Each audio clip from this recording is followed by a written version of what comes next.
Salve, salve rapaziada, estamos iniciando hoje o nosso quinto episódio do IFCast, o podcast do Instituto Federal do Paraná, Campus Astorga, e hoje o nosso assunto é tecnologia. Estou aqui com o estudante Arthur, do curso técnico de desenvolvimento de sistemas, um curso subsequente que nós temos ali no período da noite, sob a coordenação do professor Emerson. E para fazer uma introdução sobre esse tema tão importante nos nossos dias, na nossa sociedade da tecnologia, da informação.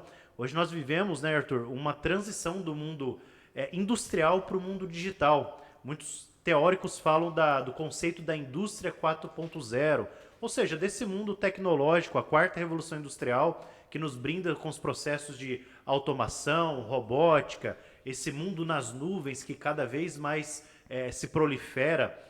É claro que toda essa tecnologia tem todos os seus avanços, as suas possibilidades, mas trazem também os efeitos colaterais, tais como a questão da segurança dos dados, a importância de ter um gerenciamento sobre esse mundo e os riscos em relação à segurança da informação. E hoje é mais ou menos esse bate-papo que a gente vai fazer aqui com o Arthur. Primeiramente, eu gostaria de cumprimentá-lo e dar boas-vindas aqui no nosso canal de podcast. Obrigado, professor. Obrigado a todo mundo pelo estúdio, por esse convite, por essa oportunidade. E vamos lá. Tentar falar um pouquinho mais sobre... Não vou falar sobre muito avançado, porque eu também não sei muita coisa, mas eu vou dar um conceito básico sobre algumas coisas bem legais, mais informações bem legais. Aliás, o Arthur fala uma coisa importante aqui, agradecer o Vitor Faria, o Will, o pessoal do Hoje Mais Maringá, que gentilmente cede esse estúdio, sempre com uma missão também cidadã aí de instrumentalizar esse estúdio também para uma prática pedagógica. Então, nós do Instituto agradecemos muito o pessoal do estúdio. E o Arthur é modesto, viu, gente? O cara é fera nessa área de informação, de segurança de dados, principalmente. Ele apresentou um seminário em sala dias atrás e se destacou bastante. Ele é muito didático ao explicar alguns conceitos sobre segurança de dados, o que é um hacker, o que é um cracker e todo esse universo aí da Deep Web. E por isso eu fiz o convite para que ele trabalhe um pouquinho esses conceitos de maneira bem didática, justamente para levar essa informação para a comunidade do nosso campus. Arthur, primeira questão, segurança de dados. Queria que você fizesse uma explanação da importância da segurança hoje em dia. Nós armazenamos tantos dados, né, no nosso celular, nossos notebooks. O que você teria a falar sobre essa área tão importante que vem se discutindo cada vez mais? Vamos lá. Hoje em dia, tipo assim, a tecnologia... Eu sempre falo que a tecnologia ela sempre avança 2 passos a mais que a gente. Se a gente não avançar junto com ela, a gente é uma pessoa meio perdida. Se a gente pegar uma pessoa, hoje em dia mais de idade, a gente vai ver que essa pessoa ela não vai ter tanto conhecimento assim. Tipo assim, se eu entregar meu celular para ela e falar assim, entra em tal lugar, ela não vai saber muito bem mexer, porque ela não tem esse tal conhecimento. Porque a tecnologia ela avança cada dia mais está começando as coisas a ficar cada vez mais difíceis, e essas pessoas elas acabam sendo ultrapassadas por causa disso. A segurança, ela entra em questão de quanto mais tecnologia, mais riscos vai existir. Então, vamos supor assim, se a gente pegar uma empresa hoje, vamos supor uma Magazine Luiza, Americanas, a gente achando que a gente colocando os nossos dados lá, eu vou fazer uma compra, vou comprar aqui alguma coisa, a gente vai estar totalmente seguro, mas não é muito bem assim que acontece. A gente depende muito mais da segurança deles. Então, tem muita pessoa que fala que quanto menor a empresa, menor a segurança, mas não é muito bem assim que acontece. Cada empresa tem a sua própria segurança. E é sempre bom informar que empresas muito pequenas têm uma segurança muito boa. E que todas as empresas devem manter esse mesmo ritmo. Porque hoje em dia, os ataques hackers aqui no Brasil vêm aumentando muito. Esse tempo atrás, a Americanas ela foi atacada. A Van também foi atacada. Ficaram fora do ar por muito tempo. E eles sempre vão atrás de uma coisa, das suas informações. A gente acha bem que... poxa, não vai pegar nada. Mas se eu pegar o seu CPF, o seu e-mail, o seu nome e jogar no Google, eu consigo muita coisa sobre você. As suas informações hoje estão dentro da internet. Então, se tiver alguma coisa ali, um PDF, o seu nome, alguma coisa, eu pegar, eu posso fazer muita coisa com isso. Principalmente com o seu CPF ou com o seu e-mail. Então, é muito importante essa área da segurança, a gente poder estudar ela, não profundamente, mas um pouco, basicamente, a gente poder saber quais são os riscos hoje em dia. Mais ou menos isso. Bacana. Inclusive, uma dúvida que eu tenho, esses dias eu fui entrar num site, você falou do site da Americanas, né? Para tentar fazer uma compra, mas eu vi que o valor estava muito abaixo. Muito abaixo o produto. Eu pensei, é uma promoção e assim, o layout, toda a estrutura, a interface do site era muito perfeita. Mas depois eu vi que não era, que de fato era um site ali tentando roubar dados. O que eu quero te dizer com isso? Essas empresas, elas, de repente você tem funcionários ali dentro que podem usar de maneira indevida seus dados, ou são hackers que instrumentalizam essas empresas, entram no site para de repente roubar os dados? Eu vou ser bem sincero para você. Se você hoje agora pesquisar sobre, sei lá, PC Gamer na internet, no Google, qualquer navegador, assim que você entra numa rede social, você vai ver que a primeira coisa que apareceu é uma loja vendendo alguma coisa relacionada. A gente sabe muito bem que o Facebook, o WhatsApp, ele vende as informações pessoais nossas para outras empresas. Isso é bem verdadeira. A parte de você entrar num site falso, isso é chamado de typo scraping. O que acontece? Eu vou dar um exemplo mais ou menos do que é. Em 1998, o Google ele não era um navegador tão, nossa, como é hoje, entendeu? Tão bem popular. Né? Era tudo mato. Antigamente era o Yahoo, o ASCII, esse navegador que dominava. Uma pessoa ele acabou comprando um domínio que chamava Goggle. E ele acabou registrando esse domínio. Existiu o Google e existiu o Goggle.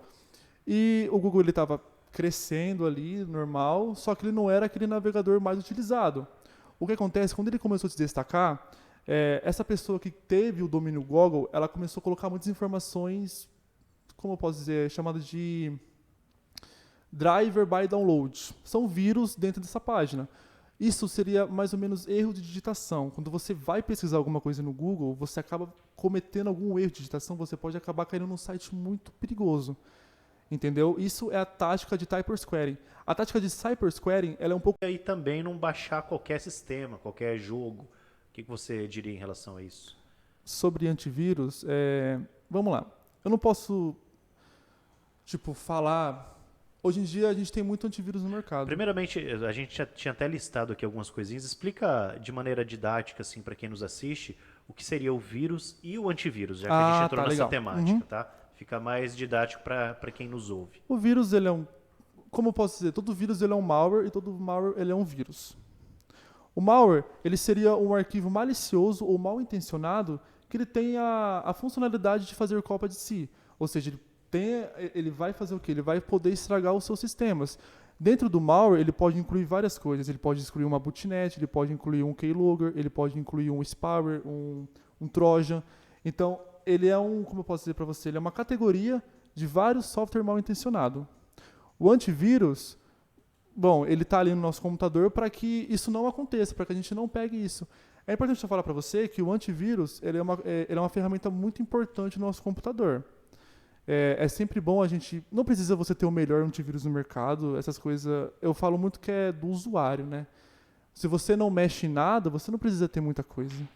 Se você é uma pessoa assim, hoje eu entro no Facebook e tal, eu fico mexendo mais com planilha, não precisa ter tanta coisa no seu computador, 50 antivírus, 20 antivírus. Não vai adiantar nada. Do próprio Windows, o Windows Defender, ele é um antivírus perfeito. Ele é um antivírus que ele é sempre atualizado. Não mensalmente, mas semanalmente até. E o antivírus e o vírus, ele tem uma briga constante de atualizações.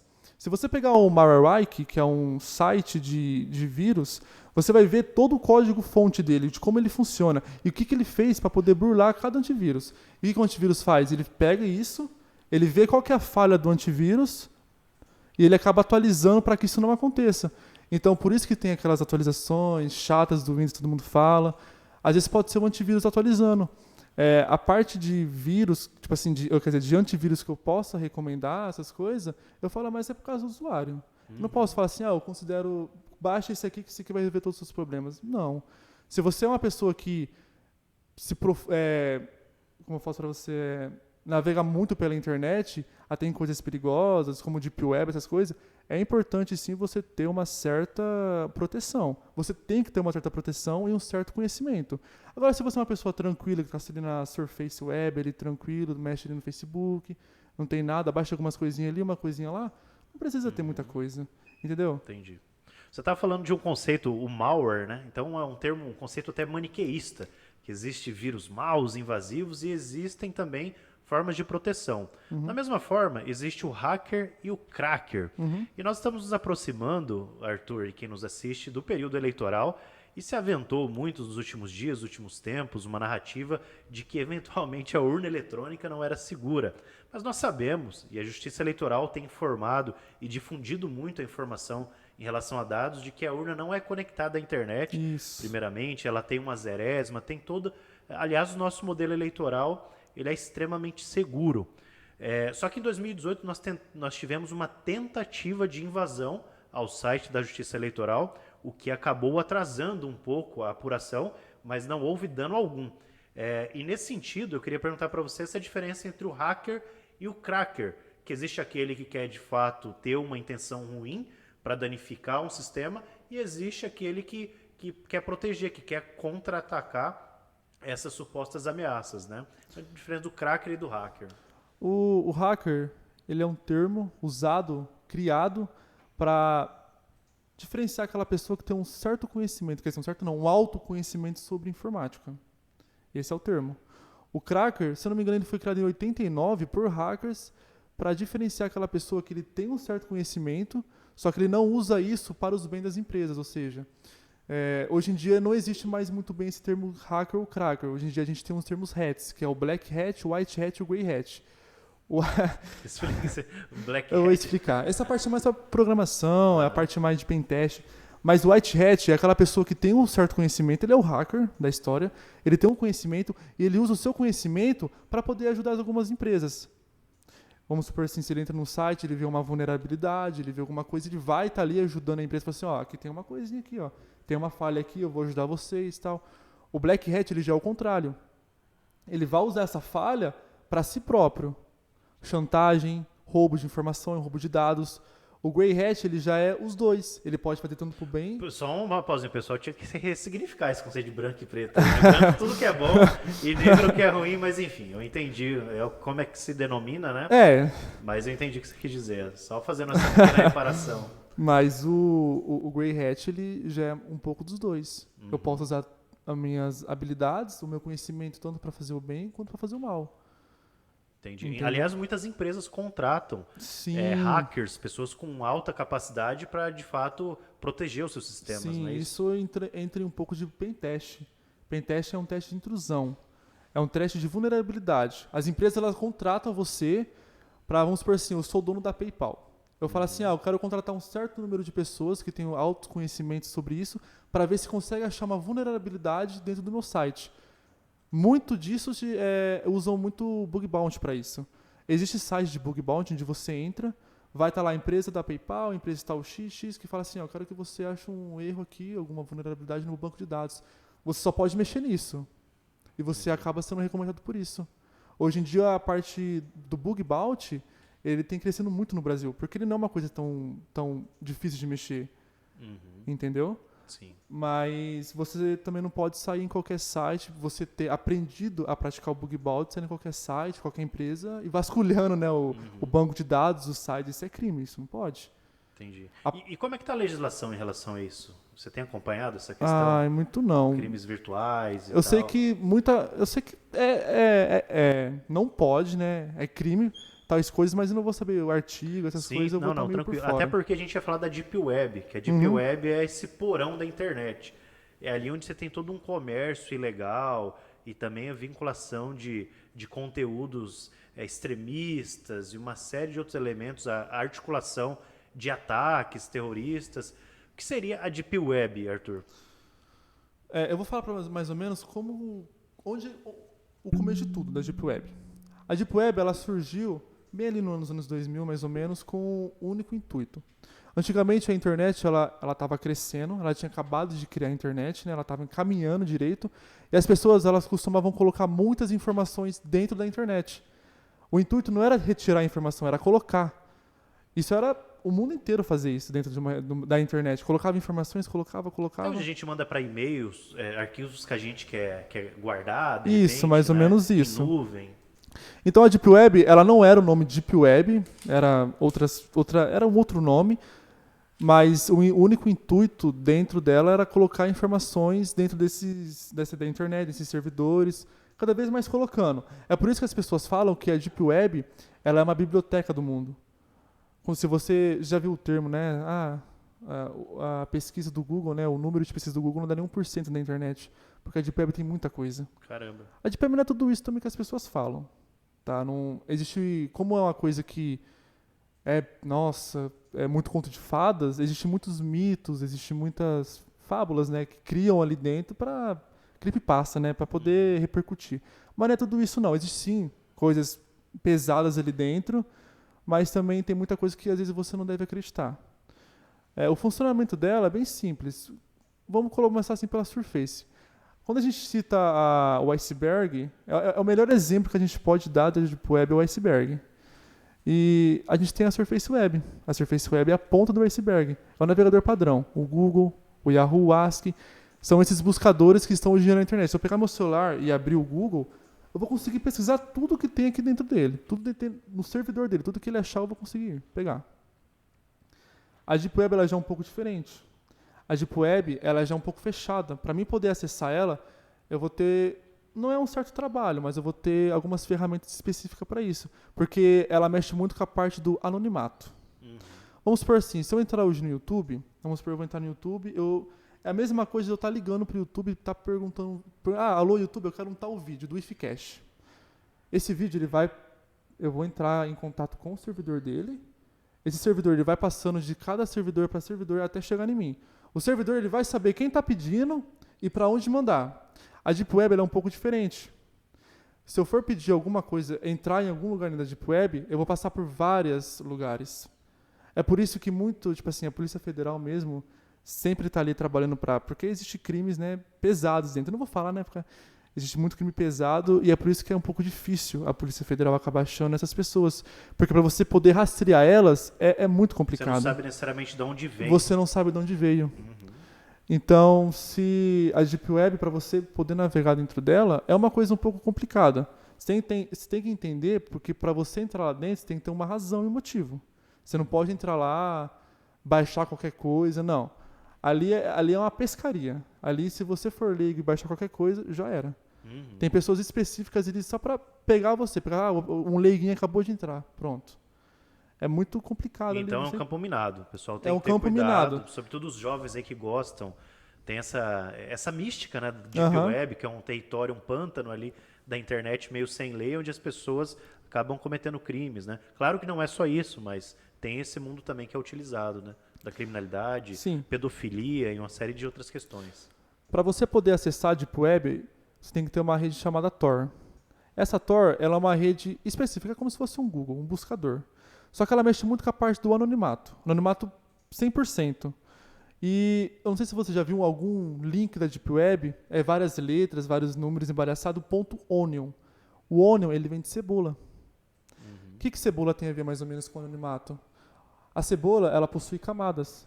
E cada camada do .onion são camadas de criptografia. Então não tem como você poder... Para você achar uma pessoa ali dentro de um site, alguma coisa, é muito complicado. Entendeu? Mas é claro, a Deep Web, ela não tem... Tipo assim, para você poder acessar, navegar obscuramente dentro da Deep Web é muito difícil. Não é assim, nossa, vou entrar aqui e tal. Não é assim. Existe muito fóruns, a Deep Web é formada por fóruns, formado por fotos, imagens, muitas coisas. Eu vou falar uma coisa para você. Por que isso me perguntaram um dia, por que as fotos que estão dentro da Deep Web, elas não são jogadas no Google, na Surface Web? Porque essas fotos não dariam nem um segundo. Já tentou colocar uma foto de uma arma no Facebook? Uma arma de verdade? Aqui, ó, vende-se uma arma. Não dura. Porque é contra a política. Entendi. Entendeu? Se eu colocar uma foto, tipo assim, uma foto bem pesada mesmo, jogar lá no YouTube, jogar no Google, jogar em qualquer rede social, não dura nem 10 segundos, já é barrada na hora. Então essas fotos não durariam aqui. Existem sim fotos que sobem, né, pra internet comum, só que não são tão fotos pesadas, são fotos mais de, principalmente Segunda Guerra Mundial, Terceira Guerra Mundial. Mas é mais ou menos isso, a Deep Web... Não, bacana, ficou bem didático. Para a gente ir para as considerações finais, Arthur, tem alguma outra questão que nós não falamos aqui que você acha importante falar para a nossa comunidade acadêmica sobre segurança de dados ou outro tópico que nós não abordamos que você acha que é importante ser registrado? Eu queria falar um pouco sobre spyware. O spyware ele é conhecido como o malware espião. Ou seja, você... tá lá no seu computador, tá navegando aqui, você baixa ele. Só que ele tem uma coisa diferente. Você nunca vai saber que ele está ali. A única função que o spyware tem é pegar todas as informações um pouco silenciosamente. Existem alguns tipos de spywares que são o keylogger, né?